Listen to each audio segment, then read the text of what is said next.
Okay, hey, this is Brent Leary, live from Vegas. It's 100 degrees out, folks. I really thought about trying to do conversations outside, but way too hot for that.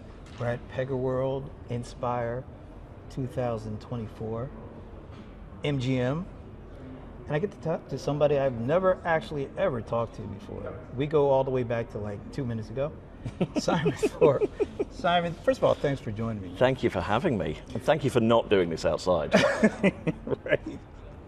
So if someone were to ask you who you are and what you do here at Pega, what would that response be? Well, I lead our global customer service and sales automation product marketing team. So that's all about positioning our great capabilities, making it understandable to the market and to our teams and partners, and really shouting about the cool stuff that we've got, right? You know, talking about the amazing use cases and the use stories, you know, sharing that love around the market and the industries that we serve. So it's a very, very cool job. If you feel like shouting, feel free to do that, you know, it's okay. I'll stand and cheer, yeah, I'll get into the thing. So how long have you been with Pega? So I joined about 3.5 years ago. It's actually one of the only software companies I've ever worked in. I'm a long-standing customer service guy. So I started in the media, running events, exhibitions, writing for magazines in the call center space and the customer service space, and then hopped over to helping organize and build out contact center functions. Then set up a consultancy business all around executing great service and measuring it and driving feedback and employee engagement and all that sort of good stuff. But when I got a tap on the shoulder 3.5, nearly 4 years ago by Pega, and I got under the hood of the philosophy of center out, the idea of creating complete visibility from end to end, the idea of not baking in logic into your channels and creating these awful frictionful experiences. I was totally and utterly sold. It sounds like I'm drinking the Kool-Aid. I am. I'm still am. It was like a penny drop moment for me of like, that is the thing that's going to change the world. And it will change the service industry. And I've been sort of hyped into that ever since. You know, for a second there, I thought you were going to start your conversation here with, I was in a band. I don't know why I thought that, but you know, maybe we'll get into that later. Maybe the company I keep, yeah. So tell me, what has Gen AI done to all the things you just talked about? How has that shaped where we are today with a lot of the things that you were talking about? Well, look, you know, it's very, very much part of every conversation that we're having at the moment. But as I keep talking to people about, you know, what we want to do is rally against the Gen AI hype and actually create valuable, practical use cases where we're delivering improvements or optimization or productivity gains for our clients. And what I loved about Alan, our founder's opening keynote, was he started on what makes Pega great, which is this idea of being able to optimize complex organizations. And anything that we've done with Gen AI, and we were very much one of the early adopters, is there to augment our core value proposition, which is workflow automation powered by AI decisioning.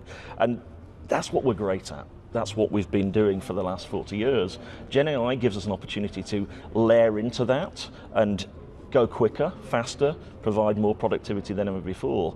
But we're not just jumping on the hype bandwagon. It's got to dovetail into everything that we do.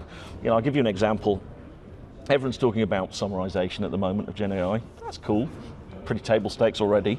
What I love is we're taking the interaction summaries, and obviously the impact on core app and stuff like that in the contact center is exciting. But we're linking that to workflow automation where we can spot times where we've promised a call to a customer to follow up. One of the big problems in call centers, you know this, Brent, is that people don't follow up, they don't close the loop. You know, when I ran contact centers, one of my biggest call buckets was we haven't phoned the customer back. We can connect up the dots with workflow process automation and automatically grab those times we've offered that and put it back into the agent workflow and work routine so that we're not missing those opportunities. So it's linking Gen AI with what we already do to make cool things happen, and that's what I'm psyched about. Can we talk a little bit about Socrates? Yeah. I mean, I hadn't really thought about him in years. But he was like front and center at the keynote, and at some of the things I'm hearing around your approach to learning and I guess training folks. And I know that plays a role into how people are going to train agents in the future. Yeah. Talk a little bit about Socrates and what's going on with this. Well, the way that we've traditionally done training, like a lot of software companies, has been, question and answer, multiple choice, quiz and exams at the end. And that doesn't blend with everyone's style of learning. It certainly wouldn't be me. I was hopeless in school because of that format. I learn far more by experiencing it. It's the old adage of, you tell me, I'll listen. You show me, I'll learn a bit. But if I experience it, I'll get it. And that's really what we're trying to do with Socrates is create learning experiences that blend into that individual's preference. And I think it's just going to make it much, much stickier.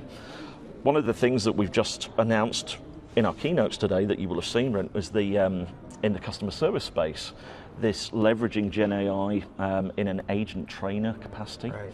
Super excited about this, being an old contact center guy, because we're effectively giving a safe simulator experience to agents to be able to experience firsthand what it's like to deal with a customer, whether it's on a chat or a call, to navigate the systems, to understand how to build empathy with a customer, where I need to do what at what time, and the guidance. Most contact centers take 2, 3, 4 months to get someone live. Awful training situations. You get the thing that everyone hates when they're going to do a role play now, and everyone goes, "Oh my God, please don't pick me." This is putting them into a real situation where they can make mistakes. You can fine-tune the Gen AI to act like a grumpy customer or a super, intuitive customer that asks a bunch of questions and really understand how that plays out. And that's why we think we can use this kind of Socrates experience to take someone off the street and get them contact center ready in a matter of days, not weeks, months, or even years. I mean, that's huge, right? And one of the things I love, being an old call center guy, is those downtimes. What I used to do in one of my centers was, we knew we weren't going to get hit at that certain time with calls, so I'd get the folders out, pass them around, and go, right, we're all going to be head down, and we're going to be revising our scripts and making sure that we get it, and there's some new documentation. I haven't hated it. Now we can flick a switch and go, right, this group, you're live in this sort of Gen AI simulator, swatting up, getting up to speed on the latest and greatest. That is just so much better for everyone involved. So we're getting a little bit of the ambiance here. We're listening to a little ping pong action. I think there's some cornhole activity. Yeah. So this is some good stuff. But we'll talk a little bit about. There's 3 kind of categories that you guys have broken AI into. I think it's AI decisioning and productivity, and then the AI transformation. Yep. Can you talk about that in the context of how customers could take advantage of kind of the way you guys are layering and laying out AI to help them with their not only their current but their future needs? Yeah, sure. So the first bucket there that you're outlining, the sort of AI decisioning, which is, I kind of think of this more like the logical side of the brain. If you think left, right brain, this is basically using data in real time to crunch statistics and make predictions of what needs to happen at that moment. So that might be based on customer data, it might be based on what a customer might have done, whether they've visited certain pages on your website or gone to other things, and using all of those data sets to go, right, the next best action is this. And we've been market leader in that for years and years and years, being able to do real-time decisions and next best actions, whether it be a service or a retention or a sales opportunity across channel. So we've done that for a long time, we're very, very good at it, but it's crucial to be able to create that predictive experience that a lot of people have been talking about for years of, you should be able to predict what your needs of your customer is before they even realize the problem, and then proactively engage with them and maybe put it right or offer a solution and what have you. So that's something we've been doing a long time. The new Gen AI stuff, I think of more as a sort of creative side of brain capacity. And I think that gives us opportunities to do more around productivity in the customer service space. things like our knowledge body capability, be able to very quickly disseminate information to get answers to the right people at the right time. To be able to summarize, to be able to guide maybe agents or customers through the self-service experience. I think of it as insight when they need it versus just throwing it in at them.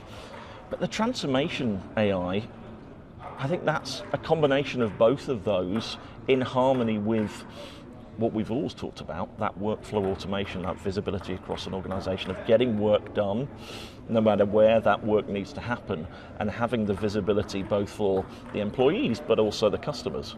I talk a lot whenever I'm talking about the phenomenal pizza tracker. I know it's a bit of a cliche, but if we are able to tell us exactly when that pizza is going in the oven and when it's going to hit our doorstep, we should be able to do that for high value interactions like mortgage applications or claims. And customers expect this stuff now. So I think the AI transformation is linking Gen AI and decisioning and that workflow automation all together collectively to make those sorts of things happen. Awesome. Last thing. Blueprints seem to be a really big piece of this puzzle. Yeah. Talk a little bit about the blueprints. It's cool. It's very, very cool. We're going big on this, as you saw. I think the thing that I'm most excited about it is the bringing together of stakeholders across an organization, particularly in the IT and business realm, and being able to very quickly get on that same page of, what is the dream application you want to build, or the dream outcome that we're trying to generate for the customer. In a customer service world, and I do a lot of what we call discovery, where we go in and spend time with the client, we walk in their contact centers, we visit their training centers, all those sorts of good things. You actually take calls? Yeah, I'm a call center guy. That's one of the most fun things to do, and leaders should be all doing that. But what I like about Blueprint is you're also very quickly able to get different perspectives on what's going on. So I'll give you an example. A customer service leader may think a process goes A, B, C, D, E, F, G, but an agent may be going A, C, P, because they found workarounds, it's easy to do that. And so it's bringing multiple stakeholders together to get a real clean picture of what's going on, and then to be able to turn that into an application to streamline development, and bringing IT folk and business folk that don't mix phenomenally well in terms of language and what they expect into a collaborative, meaningful way of working together, we know is going to be exponentially powerful in the market. And Alan said it best. We've already had 30,000 blueprints built out in 5 weeks since we've launched. People are digging this. They're going to be using this in all manner of different ways. And it's collaboration is king, and you've got to move fast. And anything that moves you faster and helps you be agile in the market, it's got to be a winner, right? What a way to, that's almost like a mic drop. You just did it. But you can't drop the mic, because I need you to help me bring on my next guest. Okay. What would you say about this guy? Tell him a little bit about who my next guest is. Well. So I've been friends with this guy for quite some time. It was a coup when we got him into the business. He is a rock star. I might give it away. Literally a rock star. What I think that, hopefully people know this is he is one of the best, I think, in the business at being able to explain complex themes and really create a narrative for people to understand in a very human way. He's a great orator and speaker in our service space, but he's also super knowledgeable. He's worked with some of the biggest brands in the world at helping them define what great customer service looks like and how to get there. So hopefully that's a big enough hype up. It's James Dodkins. There it is. So what we do now is you pass that mic to him. I shall. It's very nice of you. He must really like you. That's all I can say. Check's in the mail. Oh, how are you, mate? Pleasure, man. It's hard to believe it's been a year. I know, yeah, man. But it has been. And what a year it has been. An incredible year. I remember you doing that video where you were using all these different AI tools and putting together the video. I think it was Snoop Dogg. Yeah. Right? Yeah. Seeing Snoop Dogg rap about customer service, that was really some stuff. Well, the crazy thing is, so that took me hours upon hours to do. Like to download every single line to get it exactly right, to piece it all together to get the timing right.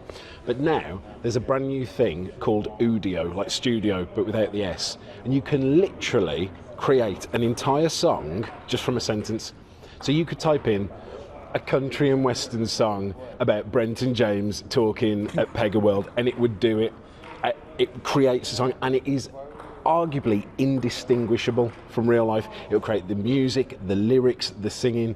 It's mad. Try it out. It's cool. A little bit like Pega's blueprint, how you can create a fully deployable workflow with basically one sentence. I'm getting smoother with this. That was really good. So that was very seamless and smooth as well. Cheers, man. So, let's talk a little bit about not just the Udio thing, but just how far this whole GenAI stuff, and also not just GenAI, but it seems like the GenAI focus has spread over to the other aspects of AI. How has that impacted customer experience the most, you think? The most? Honestly, I don't really know, because there's so many different ways in which it's impacted it, some good, some bad. I think you probably hear more of the bad in the press, where people have kind of hastily deployed it because they've gone, let's do a Gen AI thing, and someone's gone, where? And they go, I don't know, let's just do it, and they just like whack a crazy chatbot in there, and then the chatbot goes off and starts making up like procedures and rules, and then and of course, like there was that story recently where I won't name any names, but it was an airline that came from Canada. You can probably but they had a chatbot that was a Gen AI chatbot. A passenger asked about a policy for changing a ticket. The chatbot couldn't figure out what it actually was, so he just made something up. He just thought, I'm just going to make something up. I think this is probably it. The unspecified, unnamed airline from Canada said, we're not going to honour that. They then got sued, and in court said, we should not be held responsible for what the chatbot says. The chatbot should be classed as its own separate legal entity. Right, but that is pretty bad, isn't it? That's not even the worst thing. The worst thing was, it was a grieving customer asking about their bereavement policies for changing a flight. And even the chatbot knew the right thing to do. But the thing is, the problem with that is not the AI's fault. That is human error. Humans have messed it up there. So in the first place, not putting it in properly and not setting the parameters properly, and in the end deciding not to honour what it has said. So although Gen AI can be causing a little bit of chaos, it's still humans' fault. And the thing is, Gen AI is getting so good at being creative and imaginative, but it's the question, at what point does imagination become hallucination?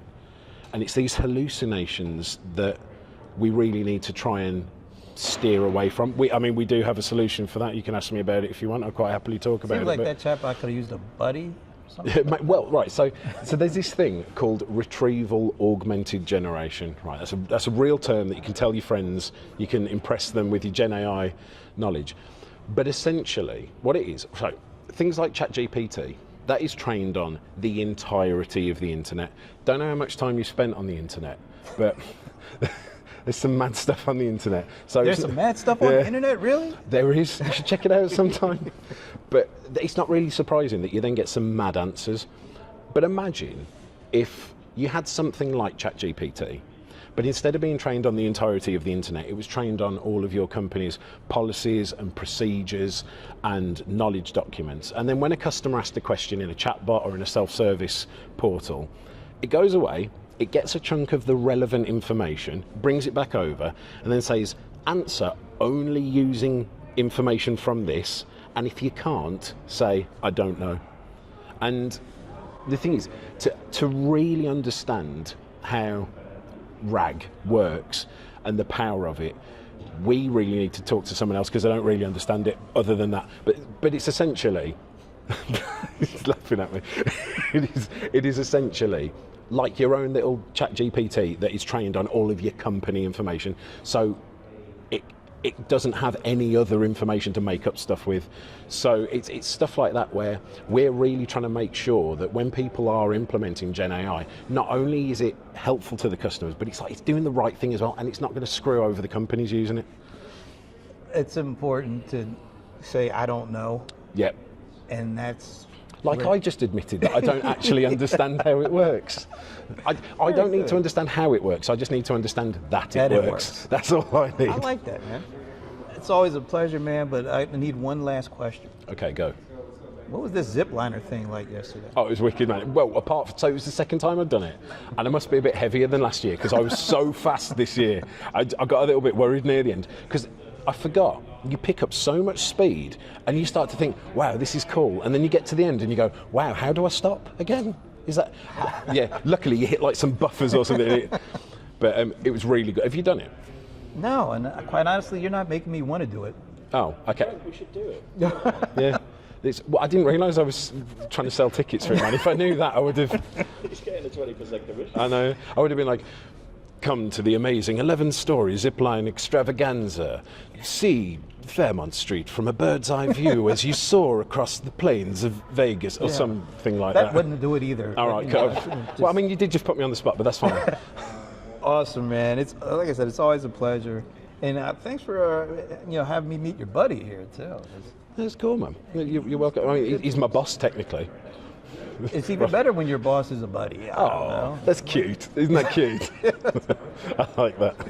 James, Simon, once again, thanks for spending a little time. I like to say a few good minutes.